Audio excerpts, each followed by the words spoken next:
Good evening. We're back with more Marvel Champions, and this evening will be a Hero Pack preview for the X-23 Hero Pack. X-23 is coming after the Psylocke and Angel Hero Packs, which are coming after the Next Evolution expansion, which will be released pretty soon, as it's currently August 17th, 2023.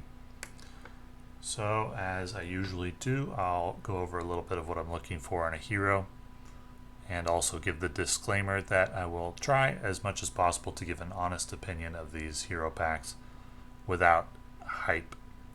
And so, if you are looking for hype, you are probably in the wrong place. I know a lot of times that players, it's easy to get excited for new content, and with previews you just want to see somebody get excited with you, and that's great. Unfortunately, in the past for me, that's led to some buying decisions that I ended up being disappointed with, because you get hyped up for something and you overlook the downsides, and then the downsides turn out to be bigger than you thought, and you kind of wish you'd spent your money on something else. So I'll try as much as possible to give an honest opinion of where I think this hero will land, how good she'll be, primarily for true solo, though I will talk about multiplayer a little bit as well. Looking for resource generation / card draw, and we're looking for burst damage or damage that will be immune to retaliate. That's the criteria for an S plus tier hero in my hero rankings. All the S plus tier heroes were exceptional at generating resources and or cards. S plus tier means that a hero is capable of taking on any scenario in the game on expert difficulty in true solo, and there were only, I think, 5 of those in my tier list, and then another couple S tier heroes. S tier are capable of taking on most scenarios, including one of the 3 most difficult villains in the game on expert. And then going down from there, heroes were capable of taking on scenarios of, well, they were capable of doing less, let's say. And so that will factor in if you only can buy a limited number of heroes and you would like to get the most use out of those heroes in true solo possible. If that's the case, then you'll want heroes that are from the S or S plus tier, because they'll be playable and you'll be able to win against all of the content or most of the content in the game on expert. You go down from there and you'll reduce the amount of content that you can clear in true solo. True solo is very difficult because the game wasn't really designed for it. It's really designed around multiplayer. So with those disclaimers out of the way, let's take a look at X-23. Her alter ego is Laura Kinney. 6 recovery, that's quite high. Hand size 6, hit points 10. Put X-23's claws into play is her setup ability. And she has the action shuffle either the Honey Badger ally or the Sisterly Bond event from your discard pile into your deck and draw 1 card. So you're not going to be able to use that on turn 1 unless you spend one of those cards to play something else. But you do get to make use of the put X-23's claws into play.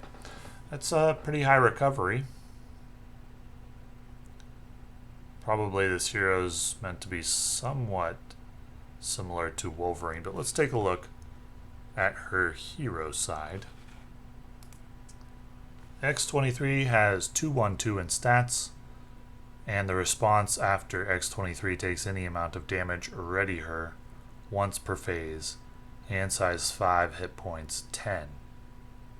Well, with each of our S plus tier heroes, they all had some kind of resource generation or card draw built into their kit, with the exception of Vision, who relies on the Bring It and Ultron Nemesis gimmick.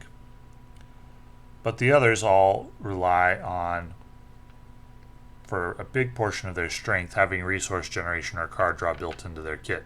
So whenever I see a new hero who doesn't have that, I know we are probably not looking at an S plus tier hero unless the hero's got some new way of getting there. And probably not an S tier hero either, though those can vary.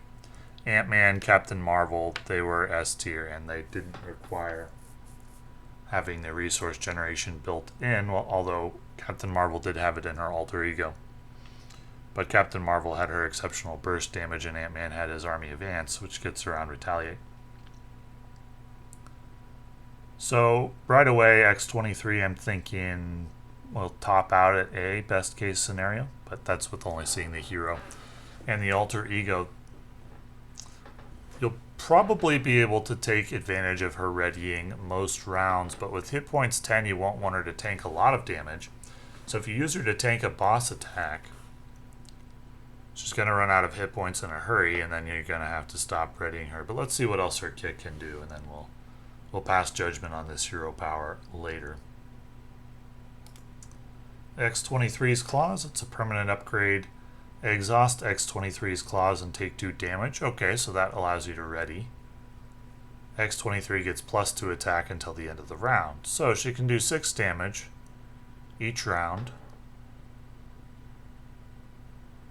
Guaranteed until she runs out of HP. Then she has to flip to alter ego to recover. So a couple of thoughts on that. Probably going to want to run cards that increase her HP. There's a basic card that does that. Endurance, I think it's called. Probably want to run that. 10 HP isn't a lot, and if we're going to be relying on her HP to get full use out of her hero power, probably going to want the increase in HP.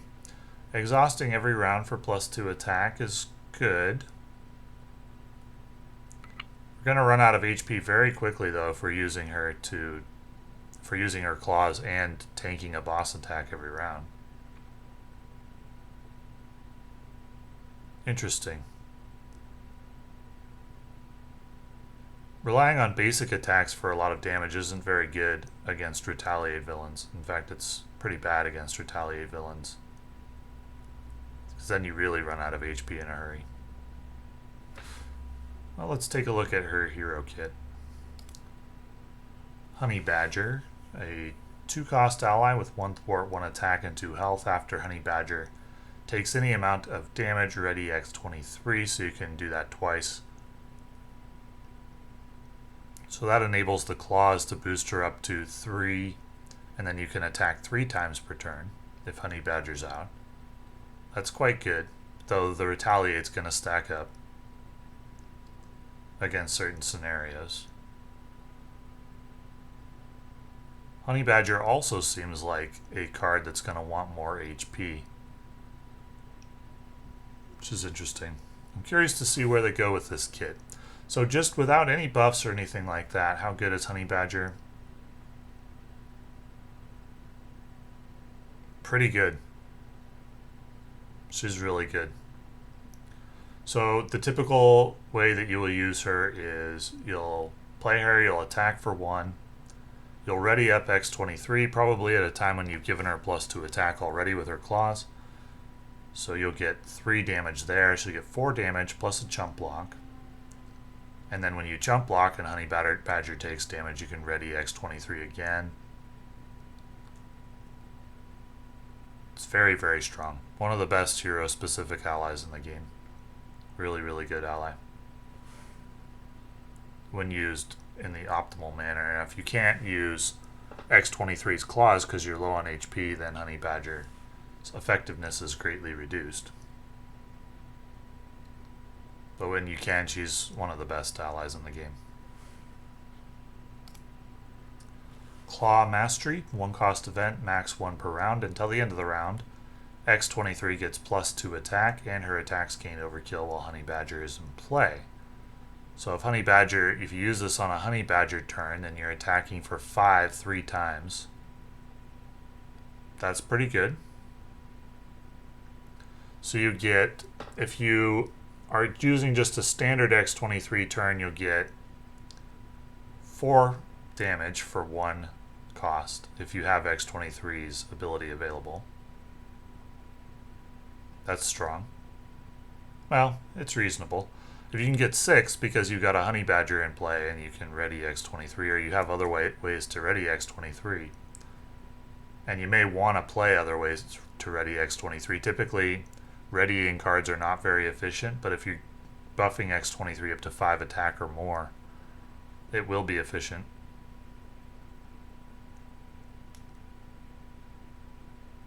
It's good, a good card. I like it. The overkill, it'll be nice situationally, but it's the +2 attack that we're really looking for. And it's good. It's too bad you can only use one per round, but I get it. It's a good card. Regenerative Longevity, 1 cost event, heal a total of 4 damage from your identity and Honey Badger. 1 for 4 healing is efficient. That's great. It's adequate, nothing exceptional, but it's fine. It gives you another use of Honey Badger. When you have Honey Badger out and you're healing 1 damage, it gets even better than the standard. Just healing 4 from your identity for 1 cost is fine. No problem there, but if you can heal Honey Badger with one of those, and then get another 3 damage, plus 3 healing, that's really good.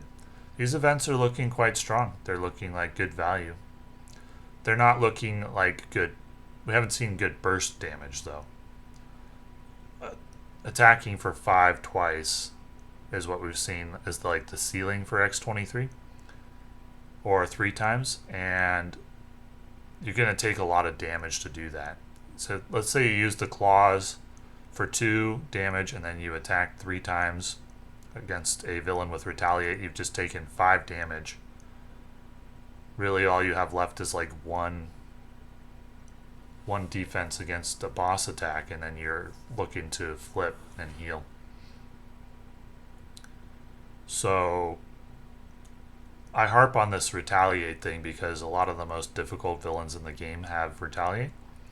And if we are saying, okay, the hero can't do retaliate well, that's relevant, because then players should not buy this hero thinking, okay, I'm going to be able to play and do well against these particular villains, like Venom Goblin or Ronin. And that can be relevant when trying to decide which hero packs to buy, assuming most players don't buy them all. Moving on. Next up we have Sisterly Bond, a 0 cost event. When Honey Badger thwarts or attacks, add X-23's matching power to Honey Badger's power for this use. So if you've buffed her up to 3, you can get 3 damage for a 0 cost event. That's good. If you've buffed her up to 5, that's even better. So this combos can be quite strong. They may revolve around that one particular event that buffs the attack by 2, though. Very interesting. There are other ways to buff attack as well, from at least aggression. We're still not looking at the kind of burst damage that we need to negate retaliate, though. That's going to be... And we also haven't seen any kind of resource generation or card draw.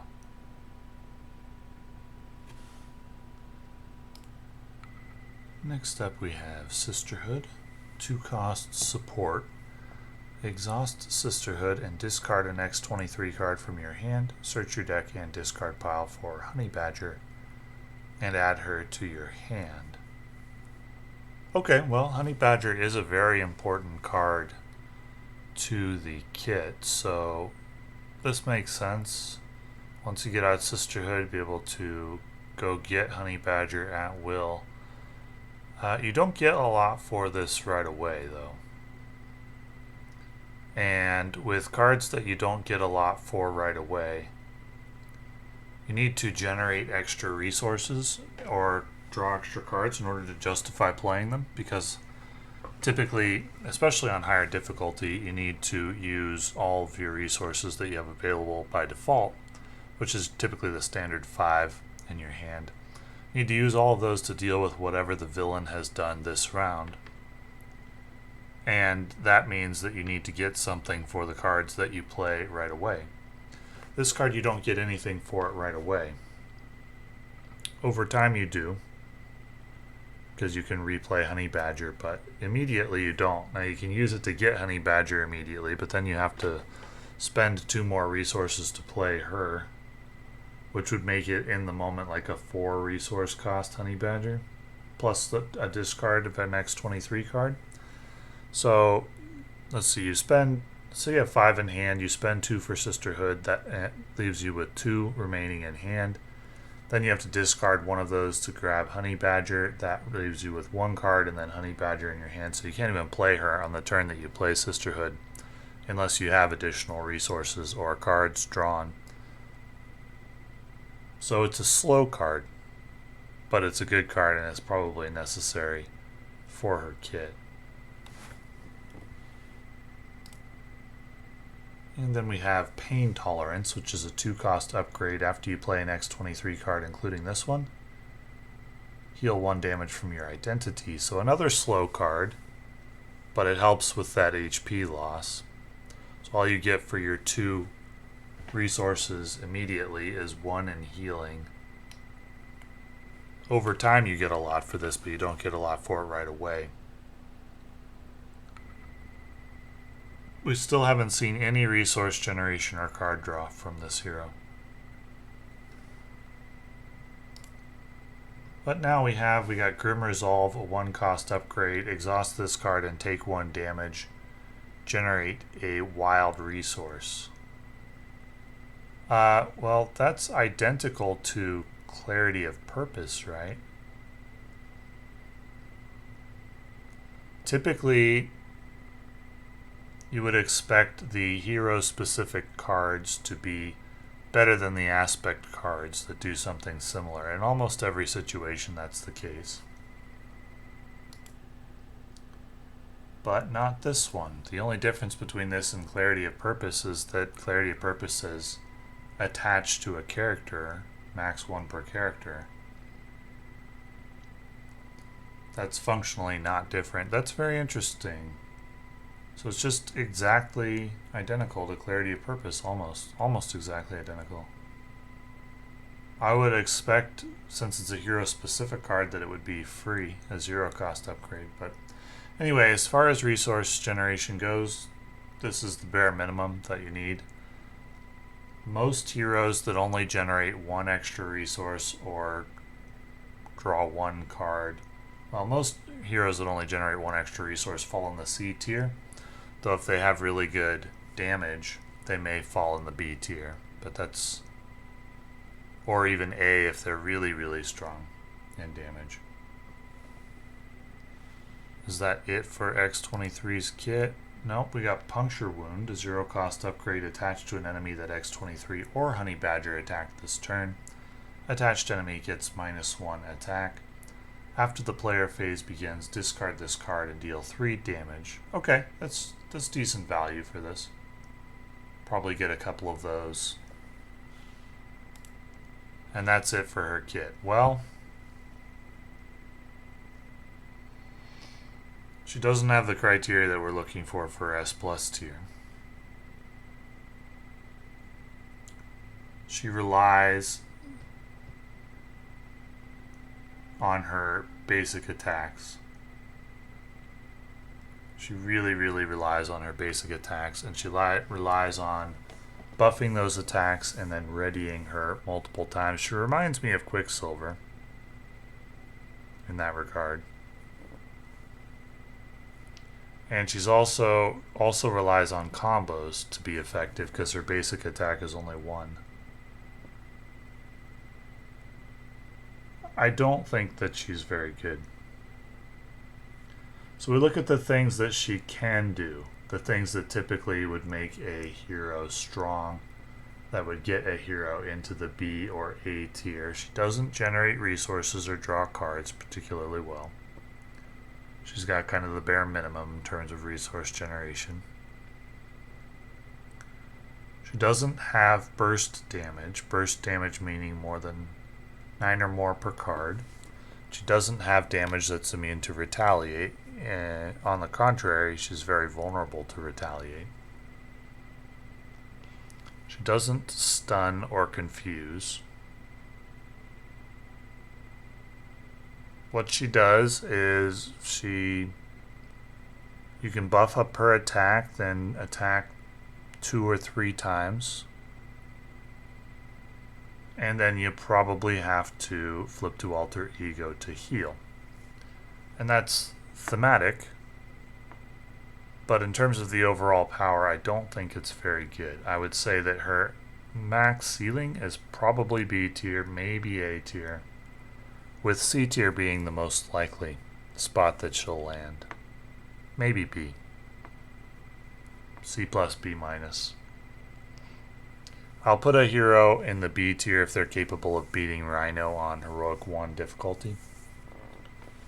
I don't know if X-23 will do that.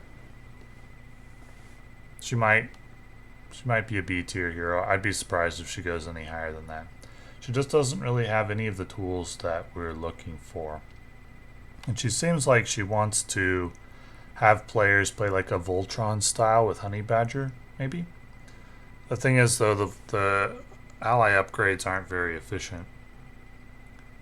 And X-23 doesn't have any way to generate resources, so you can't get away with inefficiency.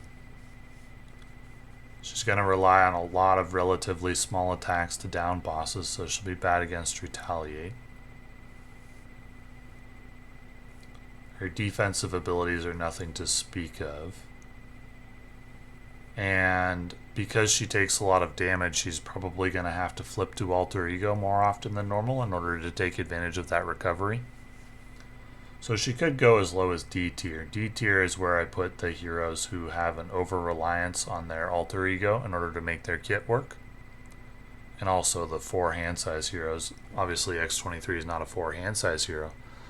But she may have a pressing need to switch to Alter Ego more often than you would like, because her kit deals her so much damage, with her resource generator dealing her damage and her claws dealing her damage. And I would actually prefer to see the claws only deal 1 damage to her, but they deal 2.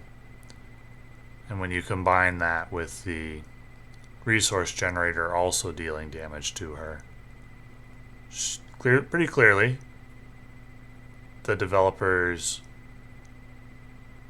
kind of, I wouldn't say intended, but she's got to switch to Alter Ego to take advantage of that recovery, and we don't want to switch to Alter Ego in true solo at all. Even with a relatively high recovery value, we don't really want to do that. X-23 doesn't have any way in her kit to gain more HP, so you'd have to run something like Endurance to do that.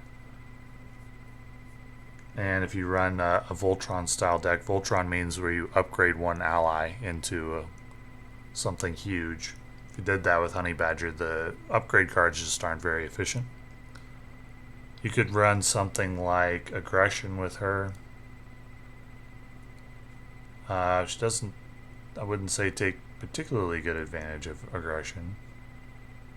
Maybe Justice with one way or another, and the new card Float Like a Butterfly makes the most sense, but she doesn't have any way to confuse in her kit.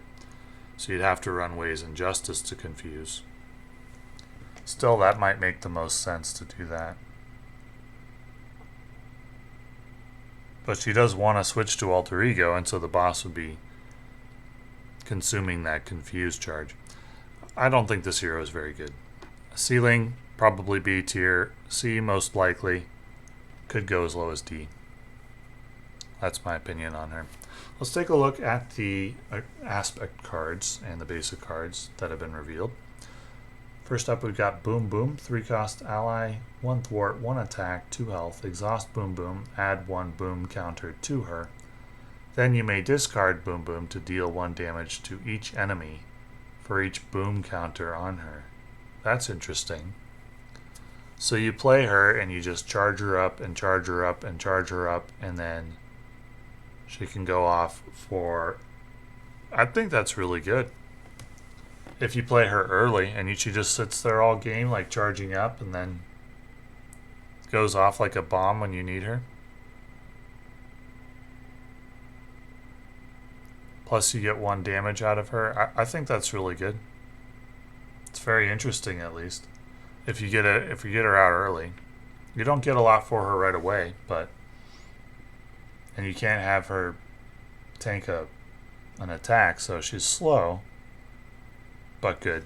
I guess you could say that about a lot of the X-23 cards as well. And I guess that's the theme of the hero pack. And it's not a must-have card, because it is slow, so for higher difficulty it's going to be hard to get off. But if you let it build up over time, it could do something pretty special. Help you down a boss in one turn or something like that. Richter, 3-cost ally, 1 thwart to attack. After Richter attacks, he's got 3 health. Discard the top card of your deck. Deal 1 damage to each minion engaged with you for each resource on the discarded card. You really only need like 1 or 2 damage to make each time you do this to make this good. That's very doable. I like this card. He seems good. Both these allies seem pretty good from the X-Force aggression allies. On high difficulty, we like to prioritize, or I like to prioritize 2-cost allies. So when I see a 3-cost or 4-cost ally, they've got to do something really special. We haven't really seen what the X-Force synergy is going to be. We've seen Uncanny X-Force, it was meh. We'll have to see what the other X-Force cards are, how the synergy gets developed, which direction they go. These allies both have the potential to provide pretty good value. Because they're 3-cost, I wouldn't call them must-haves though.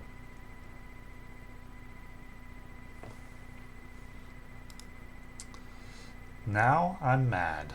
1-cost upgrade, play under any player's control, max 1 per player. While your hero's remaining hit points are less than half your hero's starting hit points, your hero gets +1 attack and -1 thwart. Well, seems like it'll be good with X-23, and seems like it might be good with a hero like Wolverine as well. Maybe something like She-Hulk if there are any She-Hulk players out there. So we're positioning X-23, they're positioning her to be like an aggression hero. This is good for her, and then there's another attack buff card in her kit as well. Or in aggression, I mean, as well. Still, though, since she doesn't generate resources or draw cards, I think she might need Justice in one way or another, along with Float Like a Butterfly, but I'll try her out both ways when she's released. This card definitely is good with X-23, and if I was playing aggression with X-23, I'd absolutely include this card. Or Wolverine. I'd include it with Wolverine as well if I was playing aggression Wolverine. Moment of Triumph, 0-cost event. After you attack and defeat an enemy. We've seen that card before.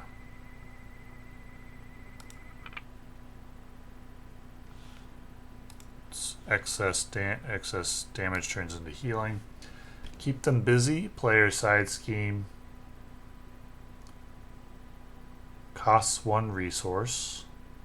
Assault. Basic thwarts use attack instead of thwart. When defeated, the player who defeated this scheme removes 5 threat per player from the main scheme. 1 cost for 5 threat, and you have to thwart for 3. I like it. It's good. 5 is probably overkill in most situations. It's not very often that you need to remove 5 threat. But it's good. I like it. I would include it in an aggression deck. In a lot of situations, maybe not every situation, just because there are some main schemes that don't even go as high as 5, and if you're only getting 3 or maybe even 4, I don't know if this is worth it, but for 5 I think it's pretty decent, and I'd include it if the scenario warranted it. If you can go as high as 5 reasonably on the main scheme, then you could include this card in your aggression deck.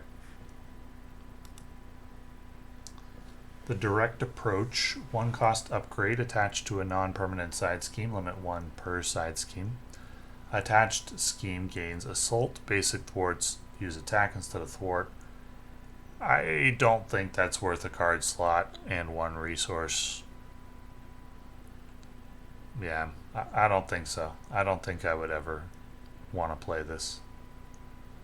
I'd rather use what thwarting cards the aggression aspect does have, rather than run something like this. I suppose you could use it with like Hulk or somebody like that, or She-Hulk, that really don't thwart well. But it only works on a side scheme. Now, if you could use this on the main scheme, then we'd be talking about a card that's at least good in Hulk. And could make Hulk playable even. But it's not the case, so I can't see myself ever playing this. And that's it. That was it for the aggression cards. We've got a basic card, a player side scheme, specialized training. When defeated, each player who does not control a specialization upgrade chooses one specialization upgrade and puts it into play under their control. What is a specialization upgrade? So this costs 1, and then you have to thwart for 5. Here are the specialization upgrades. So did it say you put it into play? Yeah, you put it into play for free, so your hero gets +1 attack. After your hero performs a basic attack, exhaust this card. Draw 1 card. That's really good. So you have those upgrades set aside. Defense, your hero gets +1 defense. After you perform a basic defense, exhaust this card. Draw 1 card. Frontline Specialist, your hero gets +4 hit points. After your identity takes damage from an enemy attack, draw 1 card. That would be good for X-23, so would the basic attack one. Surveillance Specialist, your hero gets +1 thwart. After your hero performs a basic thwart, exhaust this card, draw 1 card. Interesting. Well, up until this point, I wasn't thinking much of this hero pack, but this is a must-have card for multiplayer. I think this is an absolute must-have card for multiplayer, and for solo, I probably would include it in most decks. It's not, I may not always want to play it, but I probably would include it in most decks. You only need to use 1 slot on it. The upgrades are set aside, and they can absolutely change the game. I wish you could build around it more, like rely on it. I wish you could start the game with it on the table for solo play, because this would make a lot of different heroes much more viable than they are now.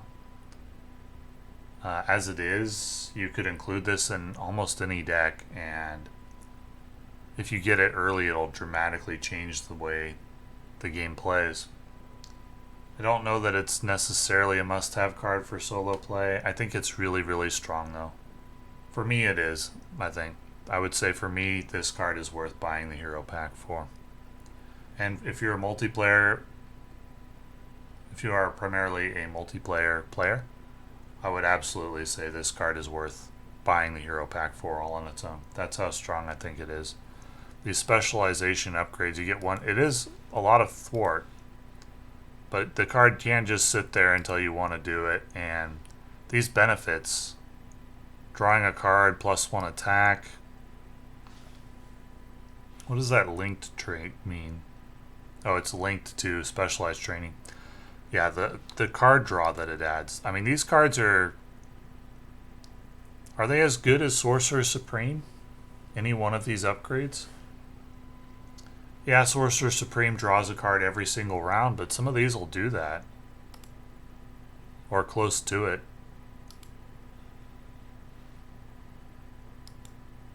And then they add stats as well, or +4 hit points.